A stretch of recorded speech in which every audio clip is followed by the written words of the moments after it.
கொடுத்ததெல்லாம் கொடுத்தான், அவன் யாருக்காக கொடுத்தான்?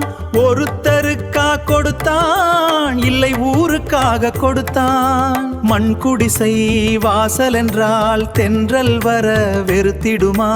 மாலை நிலா ஏழை என்றால் வெளிச்சம் தர மறுத்திடுமா? உனக்காக ஒன்று எனக்காக ஒன்று ஒருபோதும் தெய்வம் கொடுத்ததில்லை.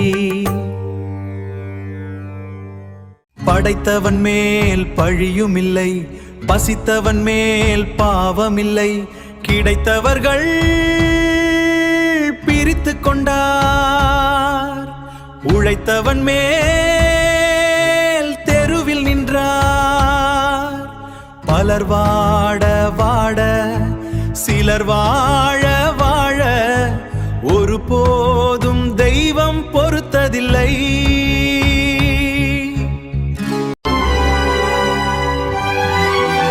இல்லை என்போர் இருக்கையிலே இருப்பவர்கள் இல்லை என்பார். மடி நிறைய பொருள் இருக்கும், மனம் நிறைய இருள் இருக்கும். எது வந்த போதும் பொதுவென்று வைத்து வாழ்கின்ற பேரை வாழ்த்திடுவோம்.